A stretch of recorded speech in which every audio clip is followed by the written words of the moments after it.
بسم اللہ الرحمن الرحیم۔ السلام علیکم ورحمۃ اللہ وبرکاتہ۔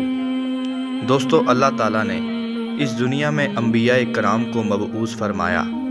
ہر دور کے اندر انبیاء کرام کو مبعوث فرمانے کا یہ مقصد تھا کہ انسانیت کو وقتاً فوقتاً ہدایت دی جائے، کیونکہ وقت گزرنے کے ساتھ ساتھ لوگوں نے ایسے فرسودہ عقائد و نظریات کو اپنایا جو کہ دین کا حصہ بن کر رہ گئے۔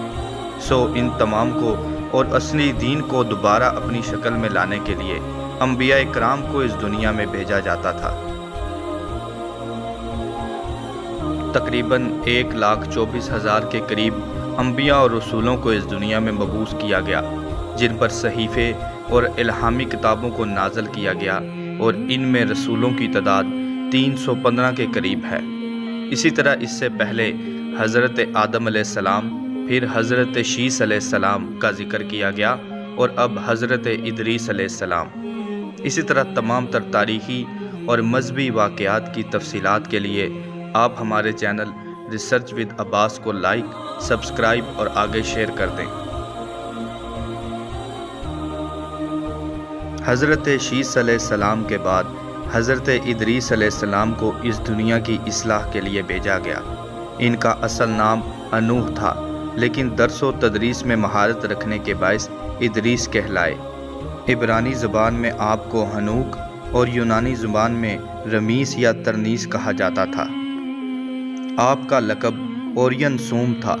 بعض مورخین، جن میں ابن مسعود اور حضرت عباس شامل ہیں، کا کہنا ہے کہ حضرت الیاس اور حضرت ادریس علیہ السلام دراصل ایک ہی پیغمبر کا نام ہے۔ آپ علیہ السلام کے والد کا نام یارد بن محلل اور والدہ کا نام برکنہ بنت درمیل، جبکہ زوجہ کا نام بدانہ یا اوانہ بنت بدیل بن محیل تھا۔ مورخین کے مطابق آپ علیہ السلام 3284 قبل از مسیح میں پیدا ہوئے۔ بعض مورخین نے آپ علیہ السلام کے زمانہ ولادت کو 3880 اور بعض نے 4500 قبل از مسیح لکھا، لیکن عصری انکشافات کے مطابق آپ کا زمانہ ولادت 3500 قبل از مسیح ہے۔ جائے پیدائش میں اختلاف ہے۔ کچھ کا کہنا ہے کہ آپ مصر کے موضع ماف یا انیف میں پیدا ہوئے، جبکہ کچھ کا کہنا ہے کہ آپ علیہ السلام بابل میں پیدا ہوئے تھے۔ آپ کی پیدائش کے وقت آپ علیہ السلام کے والد کی عمر 162 برس تھی۔ انہوں نے 962 برس کی عمر میں وفات پائی۔ حضرت آدم علیہ السلام سے آپ علیہ السلام کا شجرہ نسب اس طرح ملتا ہے: انوح بن یارد بن محلل بن کنانہ بن انوش بن شیس بن آدم علیہ السلام۔ آپ علیہ السلام نے اوائل عمری میں ہی حضرت شیس علیہ السلام سے تعلیم حاصل کی۔ بائبل مقدس میں یہ ذکر ملتا ہے کہ قابین آدم علیہ السلام کے 2 بیٹے تھے۔ نبوت سے قبل از زہدانہ زندگی بسر کرتے تھے۔ پھر خدا کے فرشتے نے پکارا: اے انوح، اٹھو، گوشہ عزلت کو خیر باد کہو، اور زمین کے باشندوں کو صحیح راستہ بتاؤ جس پر انہیں چلنا چاہیے، اور وہ طریقہ بتاؤ جس پر انہیں عمل کرنا چاہیے۔ اس حکم کے بعد آپ علیہ السلام 35 برس تک نسل انسانی کو انصاف اور حق پرستی کی تعلیم دیتے رہے۔ قرآن مجید میں سورۃ مریم اور سورۃ انبیاء کی 4 آیات میں آپ علیہ السلام کا ذکر اس طرح فرمایا گیا: اور آپ اس کتاب میں ادریس علیہ السلام کا بھی ذکر کیجئے، بے شک وہ سچے نبی تھے، اور ہم نے انہیں بلند مرتبہ تک پہنچایا۔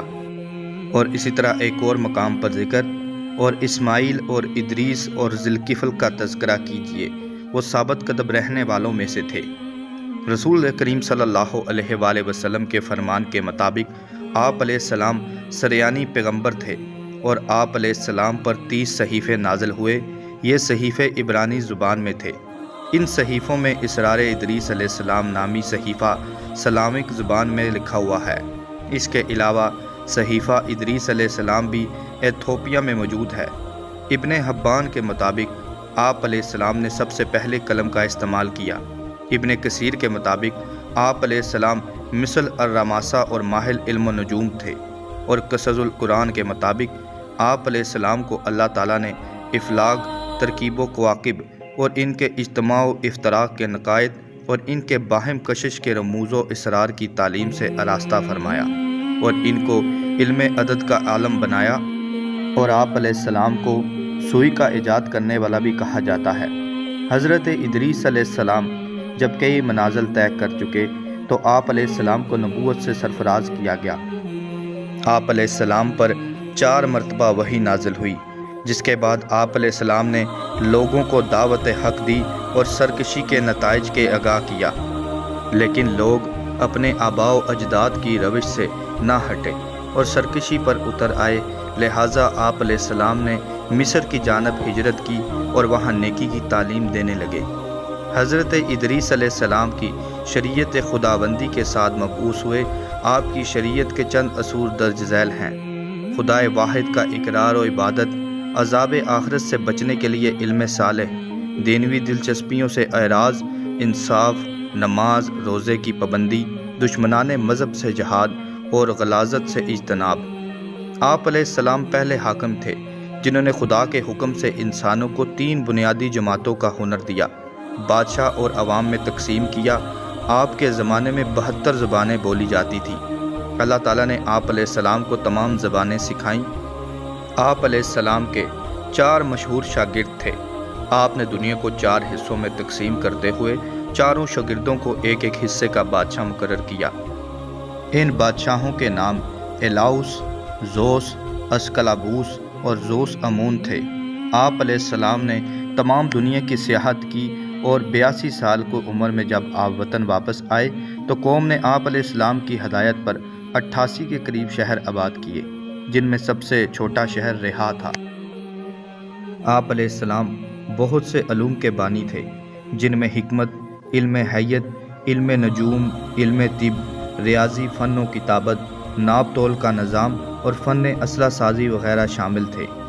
آپ علیہ السلام جہاں بھی سکونت اختیار کرتے، بڑے بڑے معاہد تعمیر کرواتے، جن میں تمام سنتوں کو بصورت تصویر محفوظ کر لیا جاتا۔ چونکہ آپ علیہ السلام کو طوفان نوح کی خبر تھی، اس لیے انہوں نے وہ تمام اقدامات کیے جس سے یہ علوم محفوظ رہ جائیں اور طوفان سے بچ جانے والے لوگ ان سے استفادہ حاصل کریں۔ آپ علیہ السلام کا کام ختم ہو گیا تو آپ نے لوگوں سے فرمایا کہ جب تم اپنے اعمال سے ہٹ جاؤ گے تو پھر تم پر نبی آئیں گے، اگر تم ان کی بات نہیں مانو گے تو ہلاک ہو جاؤ گے۔ چنانچہ آپ علیہ السلام آسمان پر چلے گئے۔ بائبل میں اس کا ذکر ملتا ہے کہ ہنوک 300 برس خدا کے ساتھ ساتھ چلتا رہا اور وہ غائب ہو گیا کیونکہ خدا نے اسے اٹھا لیا۔ بائبل کے مطابق آپ علیہ السلام کی عمر 365 برس کی تھی اور بعض علماء کے مطابق آپ نے 3017 قبل مسیح میں وفات پائی۔ اس طرح آپ علیہ السلام کی عمر 267 برس بنتی ہے۔ ان کی وفات پر ان کے شاگرد اسکلبیوس نے آپ کی رفع جسمانی کی تصویر بنائی، جس سے بت پرستی کی ابتدا ہوئی۔ تفریف الزیاقیانی، احوال الانبیاء، ماول التنزیل، مدارک التنزیل، تفسیر کبیر، تفسیر کشاف، انور التفصیل، جواہر القرآن، یاقوت التاویل، تفسیر یوسف الزمام امام غزالی، جس میں حضرت ادریس علیہ السلام کی وفات کا ذکر اس طرح مذکور ہے کہ حضرت ادریس علیہ السلام کے 5 بیٹوں کے انتقال پر قوم نے 5 بت بنائے۔ پہلے بت کو مرد کی صورت میں بنایا اور اسے خدا کی محبت کا مظہر اور ظہور عالم کا مبادہ قرار دیتے ہوئے اس کا نام ود رکھا۔ دوسرے بت کو عورت کا روپ دے دیا گیا اور اسے مظہر و ثبات و اقرار و خداوندی قرار دیتے ہوئے اس کا نام سوا رکھا گیا، جس کے بعد برہمہ کہا جانے لگا۔ تیسرے بت کو گھوڑے کی صورت پر بنایا گیا اور اسے مظہر و داد رسی قرار دیتے ہوئے اس کا نام یاغوس رکھا گیا۔ چوتھے بت کو شیر کی شکل میں تراشا گیا اور اسے دفاع البلال قرار دیتے ہوئے اس کا نام یاؤک رکھا گیا، جسے بعد میں ہندو ہنومان کہنے لگے۔ اس طرح مرد بت کے ساتھ ساتھ مظہر ثبات خداوندی کے طور پر عورت کے بت کی بھی پرستش شروع ہوئی۔ مسلم روایات کے مطابق بی بی بدانہ، جن کا نام کئی مورخین نے بروفہ بھی لکھا ہے، کے ساتھ نکاح کے وقت آپ علیہ السلام کی عمر 65 سال تھی۔ اس سے متوسلہ پیدا ہوئے۔ متوسلہ نے قربہ بنت اسرائیل علیہ السلام بن ابوشل بن ہنوک بن کنان بن سیدنا آدم علیہ السلام سے نکاح کیا۔ ان سے لمک بن متوسلہ پیدا ہوئے۔ متوسلہ کی کل عمر 910 سال تھی۔ لمک بن متوسلہ بن انوح نے کینوس بنت برکیل محولئیل بن انوح سے نکاح کیا۔ حضرت ادریس علیہ السلام نے لوگوں کو نئے علوم سے روشناس کروایا۔ ان کے دور میں نئی نئی ایجادات ہوئیں اور زندگی اپنی رانائی سے چلتی رہی۔ آپ علیہ السلام کے اس دنیا سے غائب ہو جانے کے بعد بت پرستی اور آتش پرستی نے زور پکڑ لیا، لہٰذا اللہ تعالیٰ نے حضرت نوح علیہ السلام کو نبوت سے سرفراز فرمایا۔